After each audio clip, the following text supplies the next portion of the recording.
It's 31 days to the December polls. Hello and welcome to Election Brief. Coming up in this edition, Electoral Commission says invitation to brief Parliament on its preparedness for the upcoming polls came late, as it assures the MPs it will appear before the House before they rise.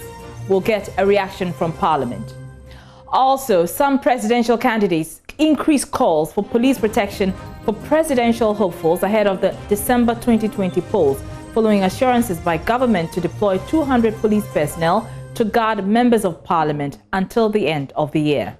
And as I speak, and as we speak, we don't even have police protection, despite the fact that we've applied for it. How can we move around? And this is the country.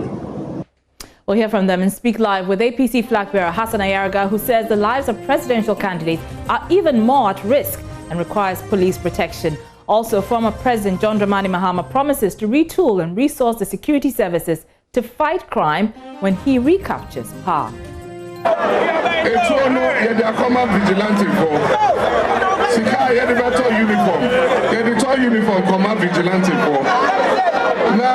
prison officers, your immigration officers, your police officers, your soldiers, all of their own in your uniform. And later, it's not looking good for President Donald Trump as Democratic candidate Joe Biden builds momentum with lead in Georgia. We'll do some analysis of the results so far. Election Brief is live on your DSTV channel 421 and GoTV channel 144. On Facebook, Instagram and Twitter, follow Joy News on TV. We stream on myjoyonline.com as well. On YouTube, we are Joy News TV. Remember, Election Brief is brought to you by Petrosol, clean fuel in full quantities, smart lubricants, quick to move, thick to protect. Stay tuned in.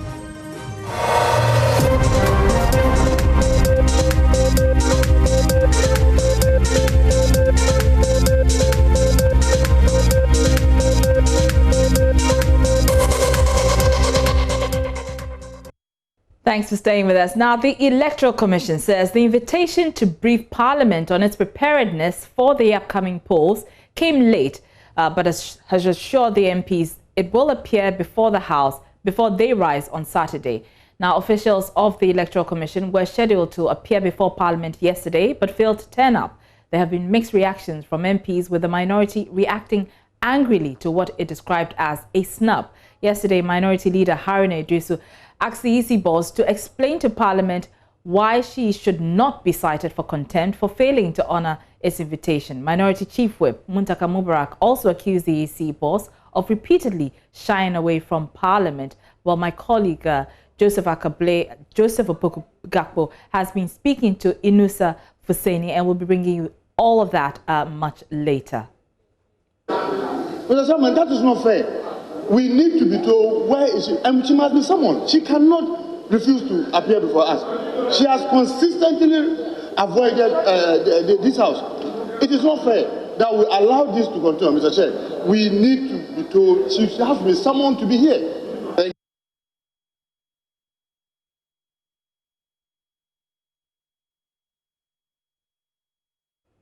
Well, as I indicated, parliamentary correspondent Joseph Opoku Gakpo has been engaging Inusa Fuseni on this matter. Here's what he had to say. I'm somehow taken aback. I think that Parliament has overindulged the EC. They've carried their neutrality and independence to absurd levels. The whole EC is a creation by the people of this country. The people of this country have elected members of Parliament to come and represent them. The people of this country want to know how you are preparing towards December election. You say you couldn't come, and this is not the first time. But all of us should be prepared to receive him, or the EC. We should be prepared to receive the EC, because 30 days from now we are going into elections. This election is not like any other election. Well, the Electoral Commission says the invitation to brief Parliament on its preparedness for the December 7 elections came late. It has released a statement on that matter. In fact, that statement came last night, and it says the attention of the Electoral Commission has been drawn to an article on social media to the effect that the Commission snubbed Parliament's invitation to present its roadmap or plan for the peaceful and successful conduct of election 2020 to the August House. The Commission is greatly surprised by this turn of events, as notice of the said meeting reached it late Wednesday, the 4th of November 2020, at a time when some Commission members were outside Accra. This was communicated to the leadership of Parliament. The Commission is fully prepared to present its comprehensive report to the leadership and honourable members of the House. In agreement with the leadership of Parliament, the Commission will present its roadmap to the honourable members on Saturday, the 7th of November at 2020. So that meeting with the MPs will come off this Saturday, that's tomorrow. The Electoral Commission says the invitation to brief Parliament on its preparedness for the upcoming polls came late. In a statement released last night, it assured the MPs it will appear before the House before they rise. That's on Saturday. Parliamentary Affairs correspondent Joseph Opoku-Gakpo joins us with more reactions from the House. Joseph, how has the minority and majority sides been responding to the idea of sitting on a Saturday to meet the Electoral Commission officials? That's actually a plan that's been on the table for some days now. So the House was supposed to go on break today, Friday.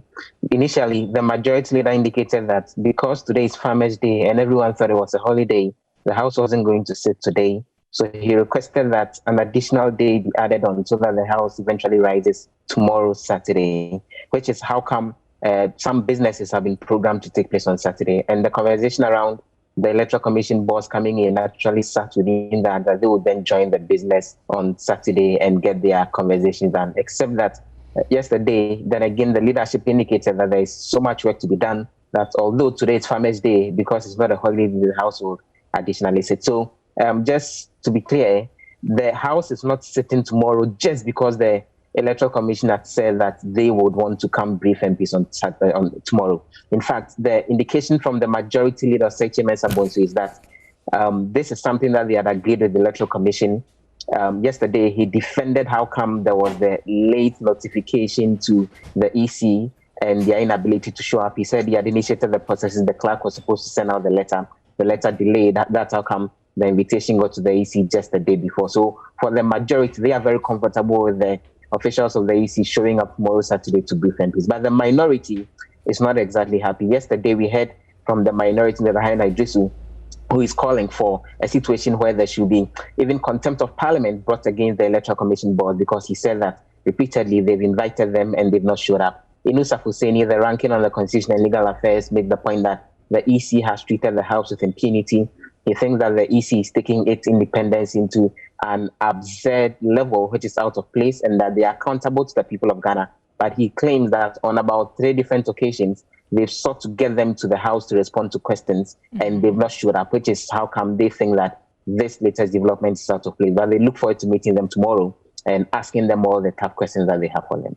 All right, many thanks for that update, Joseph Opoku-Gakpo. Now, some presidential candidates have increased calls for police protection for presidential hopefuls ahead of the December 2020 polls. This comes at the back of assurances by government to deploy more than 200 police personnel to guard members of Parliament until the end of the year. It follows the killing of Infantsiman MP Eko Kwanza Hayford and reports of some legislators being attacked by armed robbers during their campaigns. But the presidential candidates say their lives are even at more risk and require police protection. One of them is independent presidential candidate Alfred Walker. His running mate has been speaking to us. And as I speak, and as we speak, we don't even have police protection, despite the fact that we've applied for it. How can we move around? And this is the country that we say that we want to deepen democracy. And so you see a lot of say, why is it that you've not gone to the regions? Why is it that you're not going to? We don't have the police protection yet. And now we have vigilantism bill. Are we supposed to use vigilantes?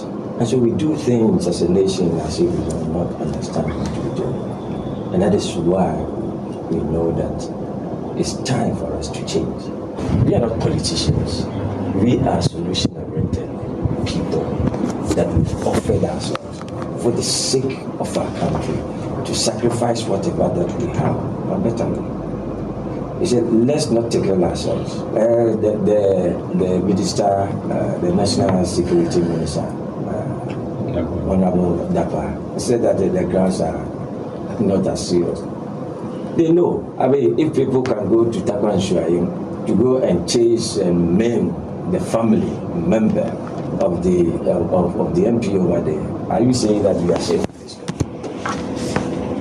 And these political parties, they are destroying us.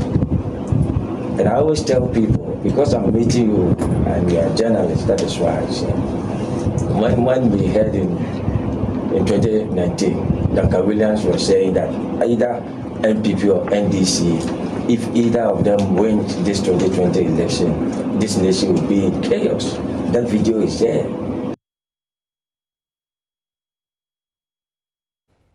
Now, one person who is very concerned about this situation is the flag bearer of the All People's Congress, Hassan Ayariga. He has raised the matter again with the hopes that the police hierarchy will respond to their call. We speak to him shortly, but we also join on the line by security analyst Adams Buna for his perspective on this. All right, Mr. Buna, many thanks for joining us on Election Brief.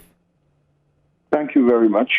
And, now, very well, thank you. We know in 2016 that the police provided the candidates with security, but there were fewer presidential candidates then. We're not sure why they've not done so this year. Mr. Ayariga argues that if they are providing 270 MPs with policemen, then presidential candidates ought to have security as well. Is his demand legitimate? Yes, it is very legitimate. If you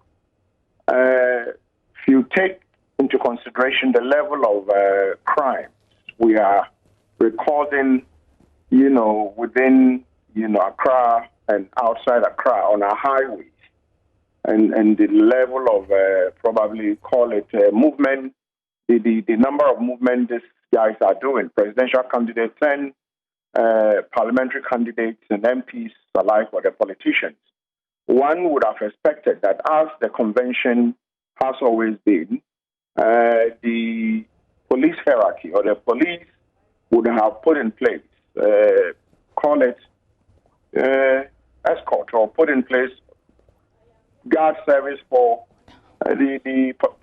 call them these are candidates for their parties, and so I was expecting this to be done, but unfortunately, I tried speaking to the person in charge, but I haven't been able to do that. I think I will still check why they have not done that when we are told that there are a little above 6,000 flash or hotspots in this country. Mm-hmm. It tells you that these areas could turn into something chaotic, and the last thing we want is for any of these flag bearers to be attacked on our highways. Very well. We'll come to you again. Please hold on for me because we have Mr. Ayariga joining us via Zoom. Mr. Ayariga, you make the point that it is crucial for the police to provide you and your other contenders with protection. Explain to us why that is so important for you.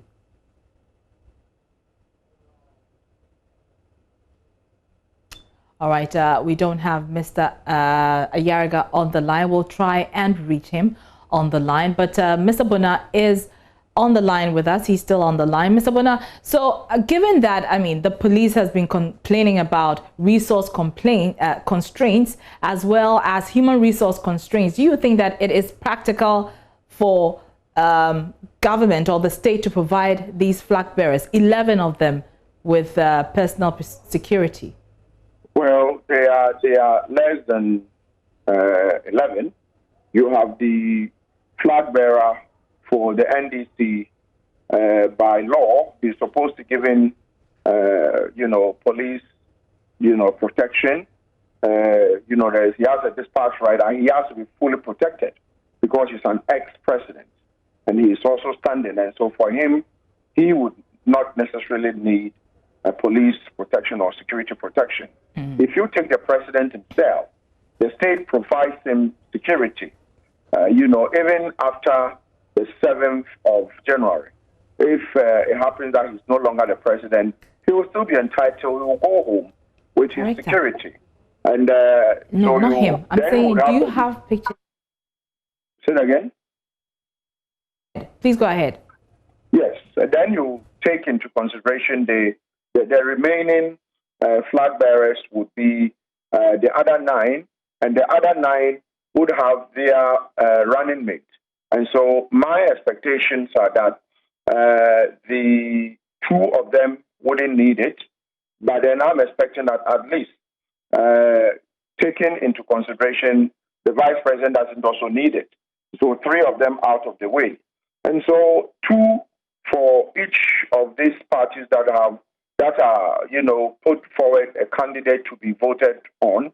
I was expecting that at least we should make available our 20 or so police officers to protect these people. After all, we have less than a month to go to the elections, and so if we are going to give them security, it's technically 6 weeks, and it will be done. And we are not expecting to have all of them getting elected on the same day and sworn into office the same day. But if anything happens to any of them, it's going to be a further dent on our records when it comes to being able to protect some of these people. In any case, if we are able to make available 200 or so police officers for MPs, and these MPs, some of them actually did say, because I am no longer contesting, or my party didn't put me forward to be voted on, I don't need security. It means that not all the 200 are going to be used by certain MPs. So I'm just surprised. I have to be. Unfortunately, I'm surprised that this hasn't been sorted. It should have been sorted because these people are going to move crisscross. If you are going to give a parliamentary candidate who is a sitting MP, security for just a constituency, but you fail to give a presidential candidate who technically must visit these 16 regions in this country without police protection. Just go beyond Accra, then you will realize how highway robberies are rampant. Highway robberies are rampant, outside Accra. And so as far as I'm concerned, I would want to add my voice and say that let's not wait for anything to happen, because we should go by the convention. Let's provide them. If the EC cleared 11 of them, the EC know the normal starts ahead and clear them. And so we should provide them security. After all, it's just for 6 weeks, or maximum 6 weeks or 4 weeks. Right. We are done. Right. Mr. Bona, I'll come back to you on the issue of politicians and security. But we have Mr. Ayariga, Hassan Ayariga, who is flag bearer, presidential candidate of the APC, joining us via Zoom. Thanks for your time. I was making the point that you say that it is crucial for the police to provide you and your other colleagues with protection. And I'm asking, explain why that is so important. You see, we all run campaigns. And as a matter of fact, you get to a situation where even the crowd can overpower you, including the normal security that you have. And then don't forget, we have media men with us. Some of us have our family and our children and the families of others who have joined us in the campaign trail. We can be running a campaign without security. Sometimes we do campaign in the middle of the night, 10, 11, sometimes even up to 12 o'clock, depending on where we find ourselves at a particular point. I remember in 2012, I was attacked twice because we also carry money. Don't forget, if I have a convoy of more than 50 people and I'm even going to pay for their hotel bills, their per diem every day, I should have enough money with me to be able to do that. So if anybody should approach us with weapons, definitely we are going to stop and give out everything. And how sure are we that the person will even leave us or even spare our lives? So you cannot say we should run through these campaigns and not give us security to be able to do our campaigns. Right. Okay. Mm-hmm. In 2012, I was attacked in Wa and attacked in NG twice in that campaign. Luckily enough, we also had weapons and we had registered these weapons and were able to use these weapons to defend ourselves. The second one was captured, but the first one, they ran away into the bush. What will happen this time in 2012 when we are already seeing evidence of violence against parliamentary candidates, normal parliamentary candidates who are vying to become parliamentary members? What about the flag bearer who goes with a lot of entourage? So clearly, we wrote to the EC, to the IGP 3 times. I personally signed the letters 3 times. And all along, he says that, oh, we'll get back to you. We'll get back. 6 months now, even before we were acclaimed flag bearers, we wrote to them because we were running to become flag bearer. After we became flag bearer, we wrote to them. After the EC cleared us, we wrote to them. So what do you want us to do now? 3 times, and we have evidence to show. Now, President Mahama is running with a whole lot of security. President Akufo-Addo is running with a lot of whole of security. Then the rest of the 10 of us, we are running without security. I don't think it's fair. And I don't think the Ghana police can tell us that we are not important. Because actually, they don't even know who's going to be the next president. Right. They don't know who's going to. So if I become the next president, the next day after voting, are they now going to send security to my house? Well, we know that in 2016, 4 policemen were deployed to each presidential candidate. So you see, we don't know the situation this year. As you say, you have written officially to the police to give you security 3 times. Is that so? 3 times. 3 times. We've called them severally. And you haven't received any response from them? Hello, Mr. Ayariga. Okay. All they say that yesterday when we called them, they were saying that, oh, okay, we should now provide them with a number of policemen, the names of policemen we want them to give us security, and then they will now confirm it. And I said, look, I don't have policemen I don't have friends I know in the policemen that I should now give you their names for you to confirm. That's not the way to go. So explain to us the arrangements you have in terms of protecting yourself as you go about your campaigns. What arrangements have you put in place for yourself? Currently, we have contracted private security, including we training some of our boys to be part of the security to help. 2 days ago when Kasua, look, they nearly pulled me out of the car. We couldn't even resist. The crowd jumped on my car. Another day when Agogoshi, if you see the crowd, the people wanted to enter my car. Just because they wanted T-shirts and wanted other things for me to give to them. So you see, security is not just about those who attack you like armed robbers, but also those who love you can also become a threat at a point in time. Mr. Bona is still on the line with us. Mr. Bona, so you heard Mr. Ayariga. He's reached out to the police hierarchy 3 times already, and he's received no response. What's the implications of this? I mean, that, you know, people who have been set aside as presidential candidates, they've been given the green light by the Electoral Commission to campaign as presidential candidates. They don't have protection, security. What are the implications? What it implies is that we are actually breeding a certain, call it a certain group of people who we have passed a law to forbid from participating in our electioneering process, and I call them vigilante groups. The president, sent a bill to Parliament to be passed into law, saying that political parties should not have vigilante groups. In a situation like this, would any one of us who speak on security matters dare say my good friend Hassan Ayariga and his people should not have people who protect them? I would say they have the liberty to do it, because if the state wants to protect them, the state will provide them with security so that they don't have to. He said it. He said we have trained some of our boys. Training some of their boys wouldn't be to hand-to-hand combat. It would mean training them to use proper use of firearms.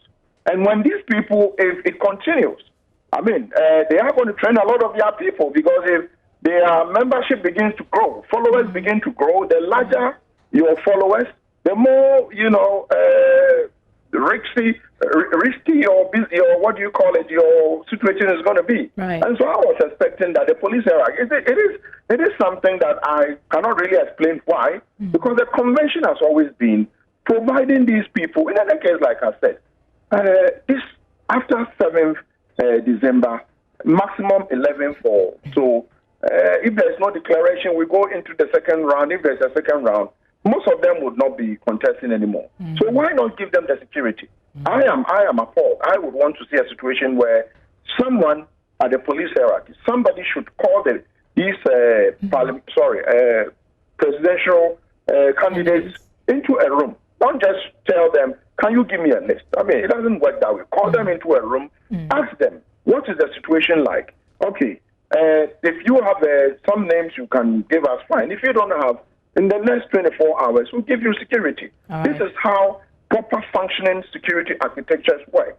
But it looks like the way things are going, I mean, if you go outside Accra, like I said, highway robberies are so rampant. It's not a joke. Highway robberies outside Accra. So when you hear the National Security Minister say, the insecurity challenges are reducing, I would want him to show me the statistics. Don't include the year, month in, month out, and include the months where we had COVID, when we had lockdown, and add them and say, for the last 12 months, it's come down. Take out month to month and tell me if it is coming down. It is not coming down. Violent crimes are going up. Highway robberies are going up. And these people carry cash.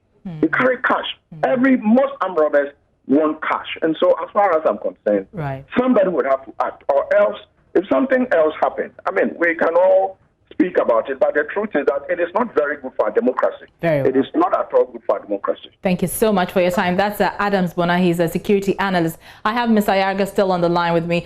Ms. Ayariga, what is your next line of action? We are about a month to the elections. Are you going to continue with your personal security or continue to pile pressure on the police hierarchy to provide you with security?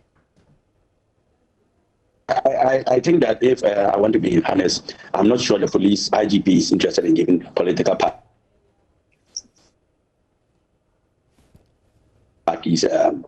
We were meet presidential candidates. I remember very well that even before the EC announced that those political parties that were qualified were already having security because we're crisscrossing. You understand? Now we have been confirmed, we still don't have security. 1 month to election, we still don't have security. I don't really think that they are interested in giving us security. So we will continue with our internal security, and then we'll pray to God that nothing happens to anybody. That is all we can say for now. There's nothing much we can say. I think it's now in the hands of the media to also call the IGP and ask why. That Mr. Ayariga said he has written to them 3 times. If you want, I will send you the copies of the letters we sent to them and the number of calls we made to them. Not one, not twice. So I'm sure that they have a reason for not giving security, and we don't pray that anything happens to anybody. Already we have seen vigilante groups in other political parties. Clearly, like my brother Adam said, we'll definitely also be looking at a group that will defend us wherever we go. And we cannot call them vigilante group, we'll call them party foot soldiers. Very well. Thank you so much for your time. That's a presidential candidate of the APC, Hassan Ayariga there. I must put on record that we did reach out to the police, but they were unavailable for comment. But we will be keeping a keen eye on this particular story, even as it develops. Let's hit the campaign trail now. And former President John Dramani Mahama is promising to retool and resource the security services to fight crime when he recaptures power. According to the flag bearer of the NDC, the lack of resources for the security services reduced the morale of the security personnel who have been entrusted to protect the lives and properties of citizenry.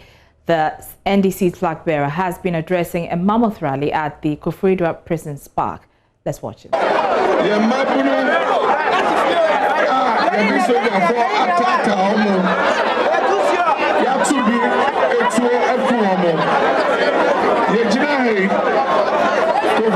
Prison anyway, make us say, Adam 16 years, 10 years, say, almost 2 galam senti. Say, Namia Madonna me back. Your mother, how much you mean in a galam senti? Namia Domiti, your Baba Mohammed.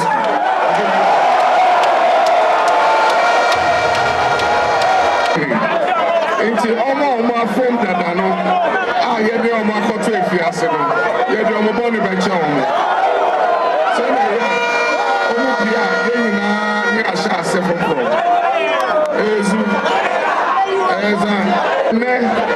What's the people say? You're bamboo, a coffin. I'm Roberts, almost ready behind you. Main road, normal Kosi main road.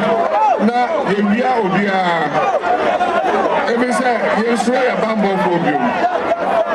It's all no, you're the common vigilante. for command vigilante for. Now, your prison officers, your immigration officers, your police officers, your soldiers, all of their own uniform. Who is a policeman behind? They are feeling your mom new uniform. It's a told you how to be a policeman. None at all the upper. Now, say from former policemen are obvious Rono.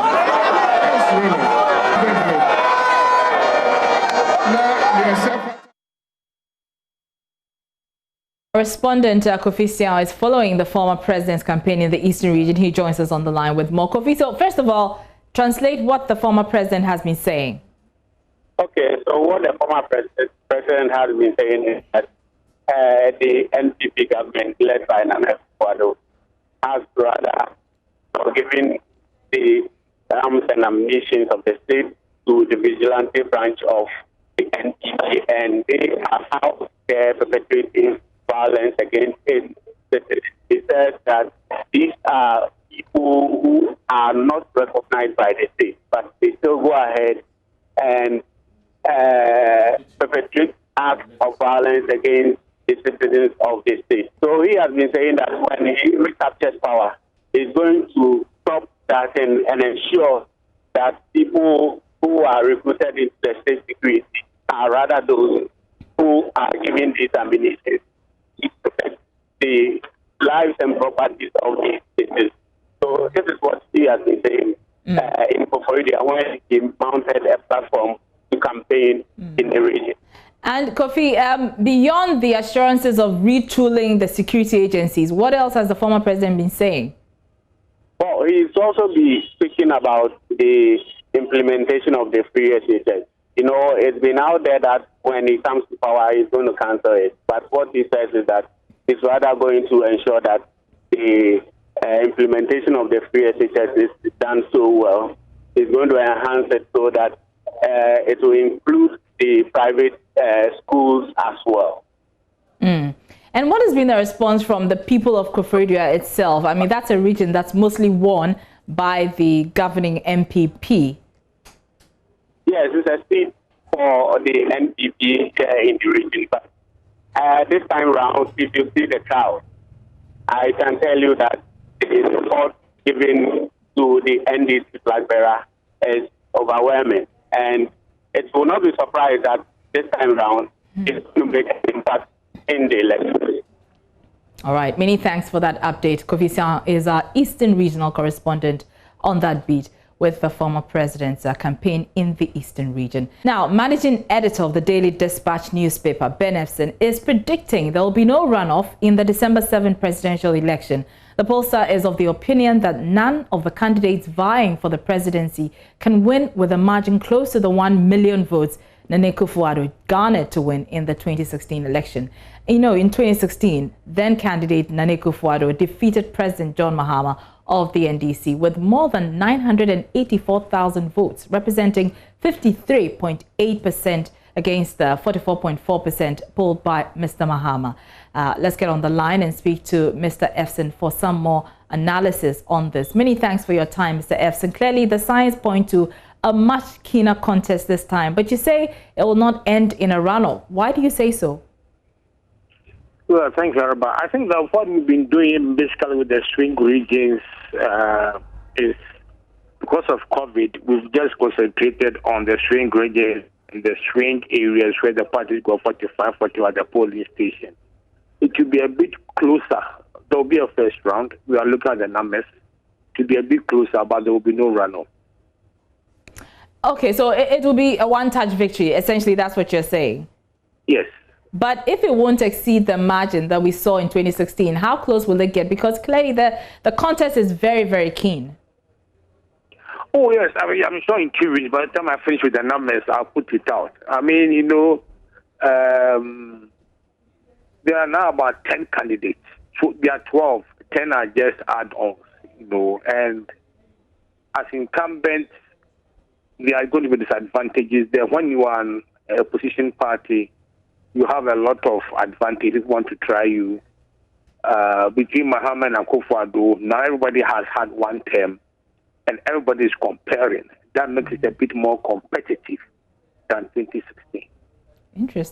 Interesting. Now, let me pick your thoughts on a recent survey that was conducted by the NCCE, and it established that, well, the survey results show that 13.3% of Ghanaians are reluctant to actually participate in the upcoming polls.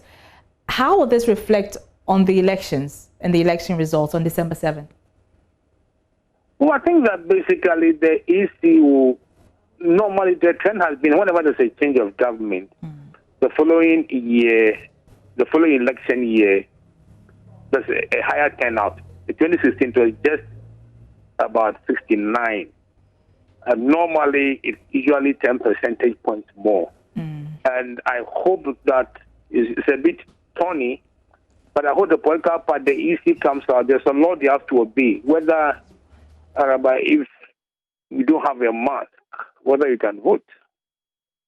If the political parties will start having, yes, there will be a few people who will stay away because of possible impact of COVID. But that's one of the reasons why the EC has reduced the maximum number of voters per polling station from 1,000 per polling station to 700.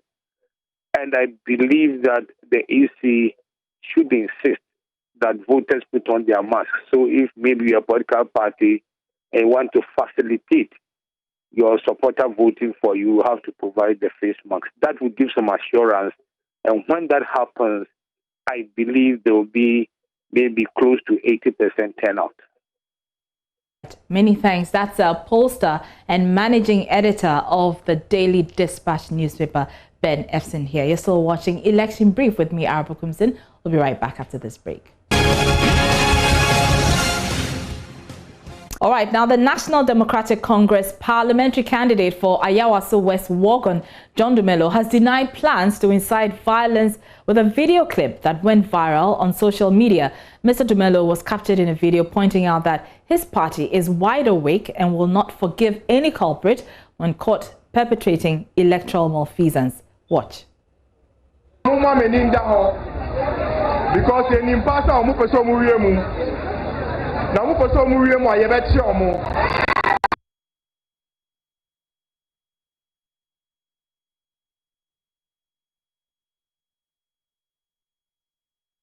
to apologize for that sound, lack of sound there, but essentially what he was saying was that anyone caught engaging in electoral malfeasance will be beaten. But of course he has subsequently apologized for that. Speaking on Prime Morning on Friday with Daniel Dazi, the aspiring member of parliament said that what he sought to mean is rather to encourage vigilance. No, I just made a comment at one of the political events, and which, upon reflection, I realized that I shouldn't have made that statement, and so I apologized. Yes.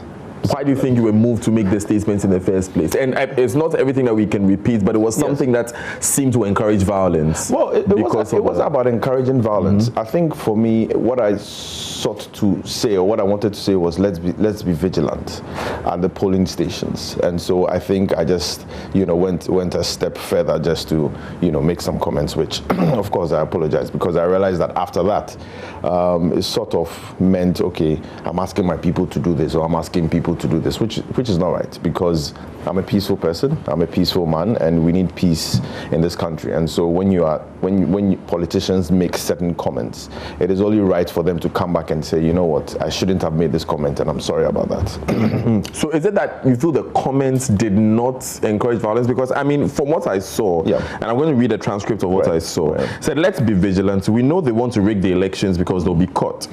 And when they are caught, we'll beat them up, because this time around, we won't let it go easily. We'll beat you up and ignore the saying that let's give it to God. Did you say this? Yes, I said these things, but I said it in tree. You said it in tree? Yes, but it's pretty much the same thing. Exactly. Yes. So, I mean, this encouraged violence. No, not necessarily. I mean, I'm coming from a constituency where we've seen a lot of violence. I'm coming from a constituency where we've seen masked men coming into the constituency to intimidate people, beat people, and actually slap, a member of parliament. And so coming from that background, I have that at the back of my mind that it could happen again. And so we don't want that to happen. But like I said, on reflection, I realized that no, let us entrust all the processes into the hands of the security agencies who will be there to ensure that we have peaceful and fair elections. Now, as you know, today is Farmers' Day. Farmers across the country have been celebrated. And John's been sharing his view on why young people are not attracted to pursue agriculture as a job. The actor, who's a farmer, now turned politician, noted that there should be a deliberate effort to rebrand and promote farming, and the youth will pick it up. I think it's just about promotion. It's about branding the farmer as cool. It's cool to be a farmer.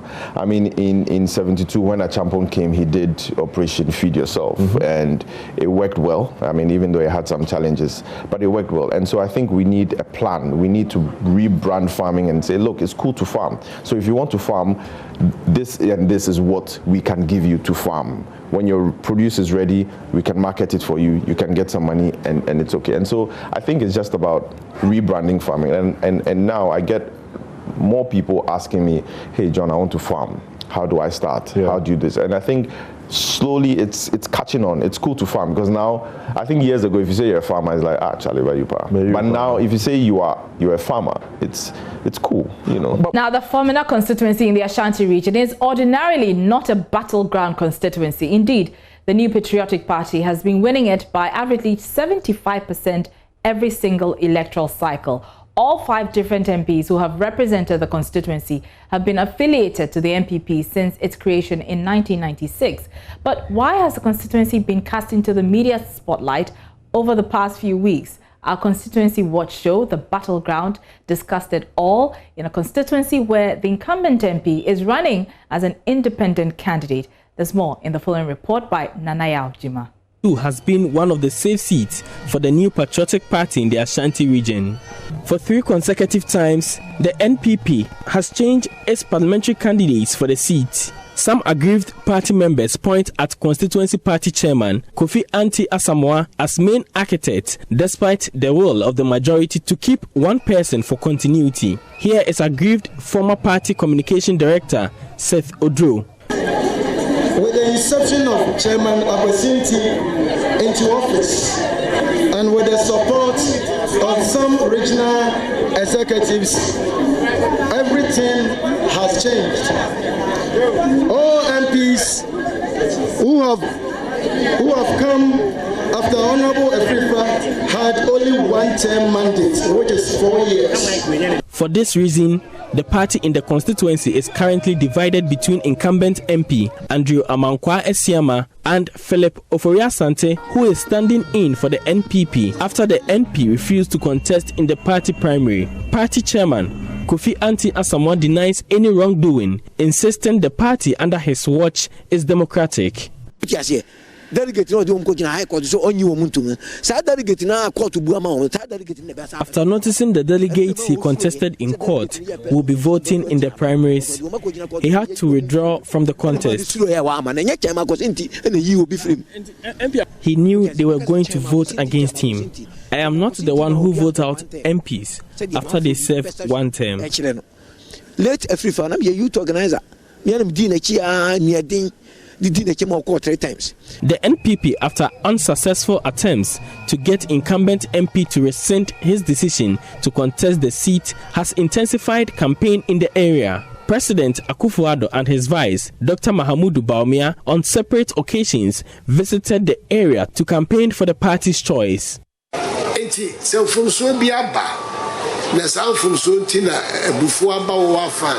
I pleaded with him to rescind decision to contest as an independent candidate.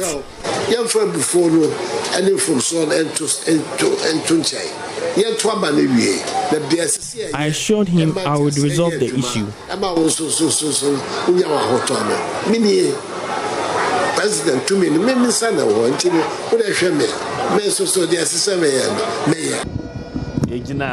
candidate, official candidate of the MPP. Sana yegina ho yen supporting any independent candidate or constituency. The incumbent MP, Andrew Amankwa Esiama, decided to contest the seat as an independent candidate after what he calls unfair treatment from party executives in the constituency. The NPP's candidate, Philip Ofori Asante, sees the incumbent as no threat. Here is his reason. If you contest on the ticket of a political party and people vote, they don't vote for you as a person, they vote for the party. So what is popular is not the individual, what is popular is the party which is popular, and I'm standing on the ticket of the party. So it's just a point of correction. He's not popular. He is by virtue of having been on the ballot box. You understand? But he was on the ballot box for the party. So if he's popular, it's the party that made him popular. He's not. Before contesting, what had he done for his people? He hailed from US. What had he done? Nothing. Mr. Esiama believes he is on the path to win the seat for the second time, despite the NPP's improved campaign. So if the party supported me, fine. This time around, the entire constituents are supporting me. So I'm coming back to Parliament. Just watch my lips. I will be part of the 8th Parliament. I don't have any qualms with the party. Of course, taking that steps, I'm not oblivious of the consequential effect with respect to that steps I took. So I'm okay with it. There's no problem at all. What's your projection? By how percentage are you likely to win? I'm winning and winning and winning. At least expect about 70% of the popular votes. The National Democratic Congress has over the years played second fiddle to the NPP in the constituency, presenting a candidate who has played a key role in capacity development of the youth is fast becoming the choice of the youth in the constituency. Christina Amaramson Barabu is optimistic her role in youth development is a determining factor. I have a foundation called Crystal Foundation. I've put so many youths in apprenticeship course. Some are learning hairdressing, some are learning fitting, welding and fabrication and all those things. The NPP is going to the election with a divided front. Their incumbent member of parliament has now decided to contest as an independent candidate, and the NPP also is presenting its own candidate to contest in this election. Do you think that enhances your chances of winning the election? For me, what I can say is I think it's the doing of the Lord, because before I came in, I decided to stand. I did a lot of prayers. I was seeking the direction of God, and when I got the green light, I decided to stand. Femina constituents are divided over the candidates, giving diverse reasons for their choice. So we believe that what lawyer has done, he can do more with or without the NPP. It's about your mindset. It's about your purpose. So we want him to do more so that we can also have more development here. We have a lot of youth here. We want somebody who can inspire us. All right, away from Ghana, former Vice President Joe Biden seems to be on the brink of victory after overtaking President Trump in the battleground state of Georgia. The Democratic presidential nominee is leading in the electoral vote count, currently with many U.S. media outlets pegging him at 264, 6 more electoral votes short of the 270 that will make him president-elect. Joe Biden has also been narrowing President Trump's lead in Pennsylvania, with more than 200,000 votes to count in Pennsylvania, especially in areas that lean heavily to the Democratic Party. The Joe Biden campaign team says it is confident of overtaking Trump and eventually beating him. Should Joe Biden win the state of Pennsylvania or even Georgia, he would have dashed the hopes of President Trump winning a second term. Meanwhile, the Trump campaign team has already filed suits in some states seeking to halt vote counting there. And some will say this has been the longest wait ever, but we heard from the U.S. ambassador to Ghana earlier that it will take a while before the official votes are counted and released. And I'm sure that by close of day today, we'll know who is winner in this particular election. That's a wrap for Election Brief for today and this week. Join us same time next week. As always, Election Brief is brought to you by Petrosol. Have a good afternoon.